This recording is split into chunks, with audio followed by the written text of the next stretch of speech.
Deus existe? Sim. Porque a Bíblia diz que ele existe. E isso é o suficiente. A gente não vive pelo que vê, a gente vive pelo que crê. A Bíblia não perde tempo tentando te provar se Deus existe ou não. Ela só fala ele existe e pronto. Gente, deixa eu contar um segredo aqui para vocês. Vocês não podem assumir uma crença simplesmente porque a Bíblia, de maneira isolada, afirma, sem outros elementos corroboradores. Isso é o que nós faríamos com qualquer outro livro.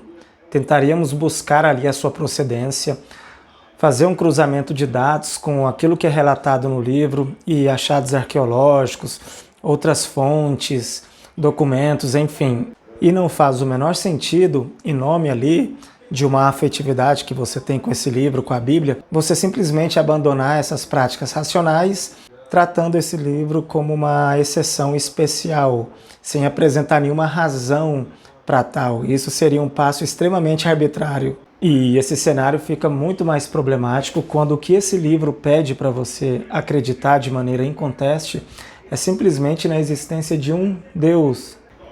É problemático porque, sendo Deus uma entidade assumidamente transcendente, cheia de poderes mágicos, você fica incapacitado de cruzar dados, fontes, achados arqueológicos para atestar a validade desse livro. Para você descobrir que esse livro tem um nível de autoridade para garantir que você deve confiar e acreditar em Deus, só haveria uma possibilidade: que você tivesse a certeza que esse livro foi inspirado, escrito por Deus.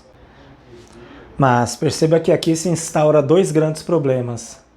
O problema é que, para você ter certeza da existência de que há um Deus que inspirou essa Bíblia, tornando ela legítima para te ordenar em que você deve crer, você precisa buscar como fonte, como evidência da existência desse Deus, uma fonte diferente da própria Bíblia.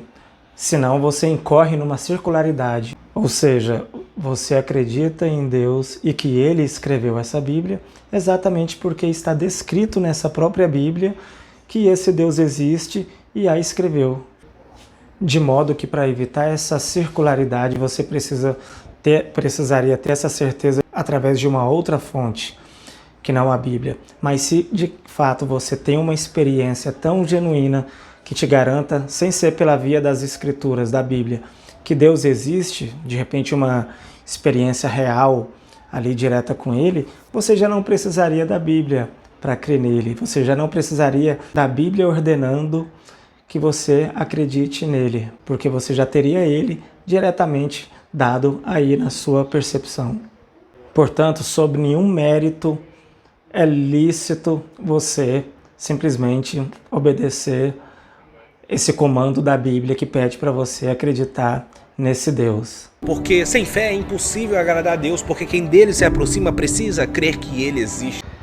Gente, vamos pensar no absurdo que é simplesmente eu criar ali um Android com capacidades de ter consciência, prazer, enfim, e eu exigir que esse Android simplesmente acredite na minha existência, sobretudo se eu estiver remoto, do outro lado do mundo ou do universo, ou transcendente ao universo.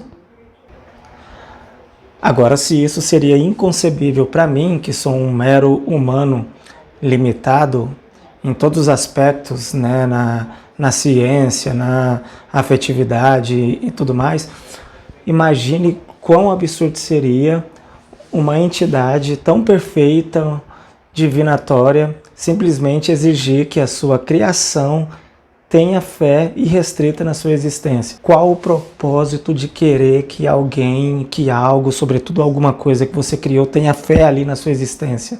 Mas isso é tão sem propósito, absurdo, que você teria que, como um dos pais da igreja, né, Tertuliano, crer porque é absurdo. Ninguém deve crer em alguma coisa porque é absurdo. É exatamente o oposto. E nos parece ser o caso que não há razão alguma para acreditar que uma entidade especial, suprema, perfeita, exigiria de sua criatura, de sua criação, plena fé e convicção na sua existência.